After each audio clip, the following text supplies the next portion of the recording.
RS brothers లో ఆషాఢం KG sale మళ్ళీ మొదలైంది. మరెన్నో క్రేజీ ఆఫర్స్ లు ఖైదీ చేయండి ఆర్ఎస్ బ్రదర్స్.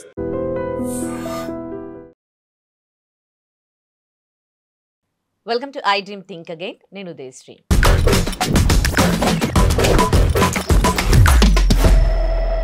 ఇవాల్టి మన టాపిక్ మారుతున్న జనరేషన్ని బట్టి మనుషుల మైండ్ సెట్ ఏ విధంగా మారుతోందని.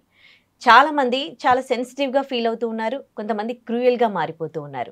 అసలు ఈ మార్పుకి కారణం ఏంటి? మాట్లాడడానికి మనతో ఉన్నారు motivational speaker, family counsellor Rajani Rama గారు. మాట్లాడదాం. హలో అండి, welcome to our studio. Thank you. మీరు కూడా కొన్ని సంవత్సరాల నుంచి చూస్తూ ఉన్నారు కదా మేడం, ఎట్లా అయిపోయిందంటే ఇప్పుడు ప్రెసెంట్ సిచ్యువేషన్ చిన్నదానికి పెద్దదానికి చిన్న ఎమోషన్ని కూడా తీసుకోలేని పరిస్థితి. అంటే సూసైడ్ చేసుకుంటారు, అవును, లేదంటే క్రూయల్గా తయారైపోతూ ఉన్నారు, ఒకరిని చంపడానికి కూడా వెనకాడారు. సో ఇంతకు ముందు ఇది లేదు, ఒక డికేడ్ బ్యాక్ వెళ్తే కూడా లేదు. ఎందుకు అంటే దేని ఇంపాక్ట్ ఇట్లా మనుషుల మైండ్ సెట్ అనేది మారిపోతుంది? మీరు మీ అబ్జర్వేషన్లో మీరు గ్రహించింది ఏంటి? ఏంటంటే ఏ జనరేషన్కి ఆ జనరేషనే మార్పు అనేది వస్తుంది. ఎవ్రీ డికేడ్కి ఒక చేంజ్ అనేది వస్తూనే ఉంది, మీరు గమనించారంటే. సో దానికి అనుగుణంగా వెళ్ళాల్సి ఉంటుంది. వెళ్తున్నప్పుడు ఏమవుతుందంటే బ్యాక్ జనరేషన్ అంటే ఎవరైతే పేరెంట్స్ ఉంటారో వాళ్ళు ఒక విధానాన్ని పాటిస్తూ ఉంటారు. వీళ్ళు మారుతున్న టెక్నాలజీ అనుకోండి, ఎడ్యుకేషన్ విధానం అనుకోండి, సమాజంలో మనకు ఎదురవుతున్న సమస్యలే కానీ, మనకు అందుబాటులో ఉన్న సౌకర్యాలే కానీ, వాట్ ఎవర్ ఇట్, వీటికి అనుగుణంగా వీళ్ళు వెళ్ళాల్సి వస్తుంది.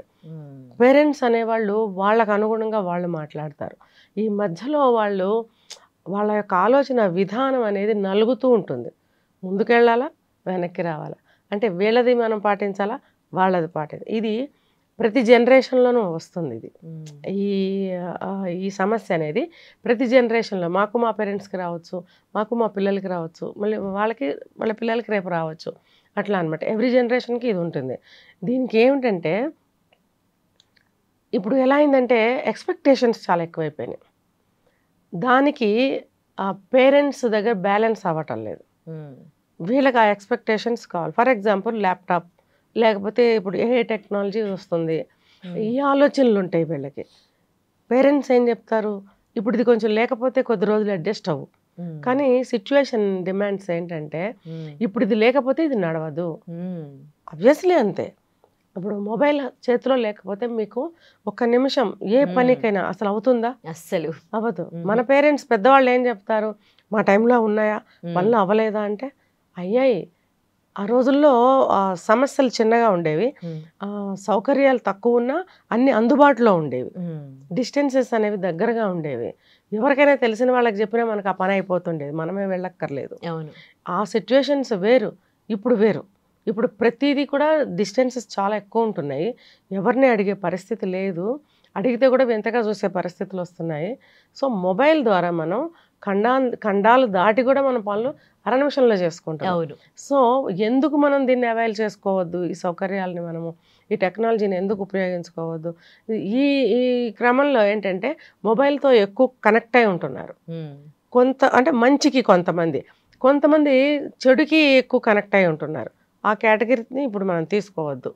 ఒక మంచికి, ఒక ఆఫీస్ వర్కే కానీ, ఒక ఈవెన్ ప్రాపర్టీ ట్యాక్స్ దగ్గర నుంచి, ఫోన్ బిల్ దగ్గర నుంచి, ఏమైనా జెప్టో దగ్గర నుంచి ఏమైనా తెప్పించుకోవాలన్నా ఈ మొబైల్ అవసరమే. ఇది అంతా మంచి. పేరెంట్స్ ఏమంటారంటే ఎప్పుడు చూసినా ఫోన్లోనే ఉంటావు. ఈవెన్ బ్యాంక్ ట్రాన్సాక్షన్స్, డిపాజిట్స్ మనం డిపాజిట్ చేయాలన్నా వాడిని క్యాన్సిల్ చేయాలన్నా మనం ఇంట్లో ఉండి చేసుకోవచ్చు. ఇంటర్నేషనల్ బ్యాంకింగ్ మనం చేస్తున్నాం ఇంట్లో కూర్చొని. కానీ తెలియని వాళ్ళు, చూసేవాళ్ళు ఎప్పుడు బ్యాంక్ దాంట్లో మొబైల్లోనే కూర్చుంటావు అని అంటారు కదా. ఇదంతా కూడా రాంగ్ అభిప్రాయంతో ఉన్నప్పుడు ఈ జనరేషన్కి ఆ జనరేషన్కి మధ్య నలుగుడు అనేది జరుగుతుంది. మరి అలాగే ఈ జనరేషన్ అప్పుడు జెన్జీ వాళ్ళు ఉన్నారు, 80s 90s అట్లా పుట్టిన వాళ్ళు నెక్స్ట్ డెకేడ్కి వాళ్ళు కూడా చాలా సమస్యలు ఎదుర్కొంటారు. ఇప్పుడు ఆల్ఫా జనరేషన్ పుట్టేశారు, నెక్స్ట్ బీటా వస్తారు. అప్పుడు ఏమవుతుందండి, ఇంకా అడ్వాన్స్ వెళ్తుంది. ఆఫ్టర్ దట్ ఏమొస్తుందో కూడా మనకు తెలియదు.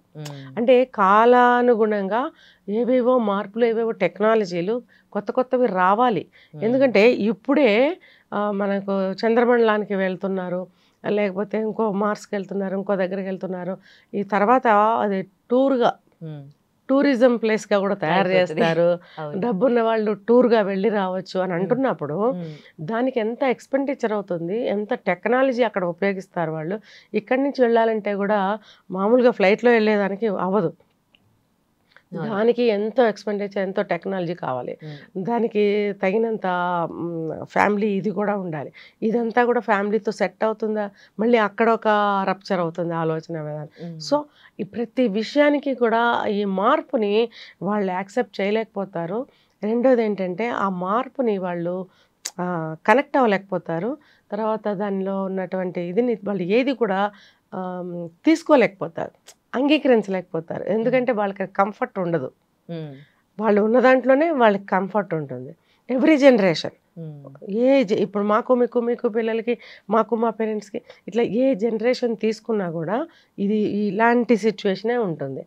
అయితే నేను చెప్పేది ఏంటంటే ఇది ఈ టైంకి ఇది అవసరం కాబట్టి మనం నేర్చుకోకపోయినా వాళ్ళని అందులోకి వెళ్ళనివ్వాలి, అందులో కూడా తప్పొప్పులు ఉంటాయి.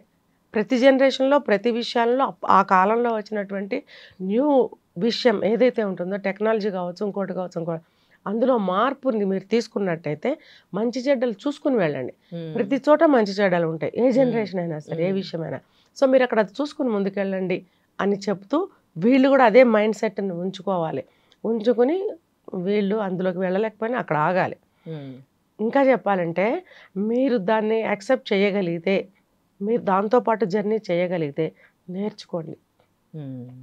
ఓకే, అప్డేట్గా ఉండటం అనేది అన్ని వయసుల వాళ్ళకి అవసరం. ఇప్పుడు 90 years ఓల్డ్ పీపుల్ ఉన్నారు, వాళ్ళకి ఇప్పుడు ఈ మొబైల్ లేకపోతే ప్రతి ఇల్లు నడవదు, కానీ వాళ్ళు చేయలేరు, ఆ టెక్నాలజీ చేయలేరు. సో వాళ్ళు నేర్చుకోవాలి, చిన్న అయినా నేర్చుకోవాలి. అట్లీస్ట్ మెసేజ్ పాస్ చేయడము, ఆన్ ఆఫ్ చేయడం కూడా రాదు చాలామందికి. అవును. కానీ ఈ స్మార్ట్ ఫోన్లు అనేవి అవసరం. ఈ చిన్నవి 2-3 అయినా నేర్చుకోవడానికి సిద్ధంగా లేక ఆ మొబైల్ని పెట్టుకొని వాళ్ళు కూడా ఇంకా ఉన్నారు. ఇంకా ఏదైనా బిల్ కట్టాలి, ఏదైనా చేయాలంటే వేరే వాళ్ళు డిపెండ్ అయి ఉంటున్నారు. అంటే ఇది చిన్న నీడ్స్ని కూడా వాళ్ళు యాక్సెప్ట్ చేయడం కానీ, రిసీవ్ చేసుకోవడం కానీ వాళ్ళ మైండ్ చేయటం లేదు. దీనివల్ల జనరేషన్ మధ్యన కూడా వస్తుంది. దీనివల్ల అంటే ఫోన్ వల్ల అని కాదు, ఇలాంటి మెంటాలిటీ వల్ల కూడా వస్తుంది. మీరు అడిగిన ప్రశ్న ఒకటి వేశారు. జనరేషన్కి తగ్గట్టుగా మనుషులు కూడా మౌల్డ్ అవుతూ ఉండాలి. అవ్వాలి. ఇంకా వాళ్ళు ఏదైనా చెప్పాలనుకుంటారు, మనకి ఎలా చూస్తాం, వీళ్ళకి ఎంత చెప్పినా వేస్ట్ అని చెప్పడం మానేస్తారు. అప్పుడు మనకే బాధ అనిపిస్తుంది, కొత్తగా తెలుసుకోలేకపోయాము, లేకపోతే పిల్లలతో కనెక్షన్స్ దూరం అయిపోతూ ఉంటాయి. అబ్వియస్లీ వీళ్ళకి ఏం రిసీవ్ చేసుకోరు, చెప్పినా అర్థం కాదు, ఒకవేళ ఎలాగోలా మన కోసం విన్న ఆ క్షణంలోనే మర్చిపోతారు అనే అభిప్రాయం పిల్లలకు వస్తే, పిల్లలేంటి మనవాళ్ళు ఏంటి, వాళ్ళు ఆటోమేటిక్గా దూరం అయిపోతారు. ఈ రోజులో రిలేషన్షిప్స్ అనేవి చాలా డెలికేట్ అయిపోయాయి, ఉన్నదే ఉంచుకోవడానికే కష్టమైపోతుంది. ఇంకా ఇలాంటి సందర్భాల్లో ఆ రిలేషన్స్ అన్నీ పోగొట్టుకుంటే మంచిది కాదు. కాబట్టి అందరూ కూడా కొత్త మార్పుని ఇన్వైట్ చేయాలి. తర్వాత వాళ్ళ కాలానుగుణంగా వాళ్ళు తీసుకునే నిర్ణయాలు కూడా దానికి అనుగుణంగానే ఉంటాయి. ఓకే, ఇప్పుడు ఆ మైండ్ సెట్, ఆలోచన విధానం ఆటోమేటిక్గా మారుతుంది. మారినప్పుడు మీరు పాత నిర్ణయాలు ఎగ్జాంపుల్ గా చెప్పకూడదు, మేము అట్లా చేస్తుండే, మేము ఇట్లా ఉంటుండే. అంటే ఇప్పుడు ఆ కాలానికి అది, ఈ కాలానికి ఇది అన్నప్పుడు మీరు అబ్జర్వ్ చేస్తూ ఉండండి. అందులో ఉన్న నిజాలు, ప్లస్లు మైనస్లు మీకే అర్థం అవుతూ ఉంటాయి. అప్పుడు మీరు కూడా ఏం మాట్లాడలేరు, ఆటోమేటిక్గా పిల్లలు ముందుకు వెళ్తూ ఉంటారు. ఒకవేళ చెడు ఉంది అని మీకు అనిపించినా వాళ్ళకి మీరు హెచ్చరించడమే తప్ప ఏం చేయలేని స్థితి.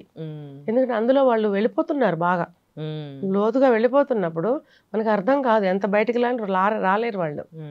కాకపోతే ఆ కల్చర్ అనేది ఉంది చూసారా, ఆ కల్చర్ అనేది బ్యాడ్ కల్చర్కి లొంగకూడదు. మళ్ళీ బ్యాడ్ కల్చర్ వైపు మనం వెళ్లకుండా కొత్త మార్పుని మనం ఇన్వైట్ చేస్తూ, ఏదైతే బ్యాడ్ అనేది అన్ని రోజుల్లో ఒకటే, తాగడం అనేది అన్ని రోజుల్లోనూ బ్యాడే, సిగరెట్ అనేది అన్ని తరాల్లోనూ ఒకటే బ్యాడే. ఇంకా ఇప్పుడు దానికి ఇంకా పబ్బులు అవి ఇవి చాలా రకరకాలు వచ్చాయి. ఇదంతా బ్యాడ్. కాబట్టి మీ యొక్క డెవలప్మెంట్ ఏదైతే ఉందో దాని డెవలప్మెంట్ వైపు చూసుకోండి, కానీ ఆ చెడు వైపు వెళ్ళకండి. ఇలా ఉన్నట్టయితే కొంతలో కొంత జనరేషన్స్ మధ్యన అభిప్రాయ భేదాలు రావు, రిలేషన్స్ కూడా అంత దెబ్బతినవు. Exactly. Hope everyone think again. Thank you so much for your valuable suggestions. Thank you. నిజంగా ప్రస్తుతం ఉన్నటువంటి సమాజం దేనికి ప్రయారిటీ ఇస్తుంది? ఆర్థిక సంబంధాల చుట్టూ మాత్రమే తిరుగుతుంది. మళ్ళీ ఎన్నికలంగానే చాలా విరక్తి కలుగుతాను. మంచి అనిపిస్తుంది కదా, లేడీస్ కూడా ఛాలెంజింగ్ జాబ్స్ చేసినప్పుడు చాలా బాగుంటది. ట్రాఫిక్ అసిస్టెంట్స్ గా నియమించిన ట్రాన్స్జెండర్స్ అందరితో సాల్యూట్ చేయించుకుంటున్నారు. ఫుడ్ డెలివరీ ఇవ్వటానికి వెళ్ళినటువంటి డెలివరీ బాయ్ అనిల్ పై కళ్ళ ముందు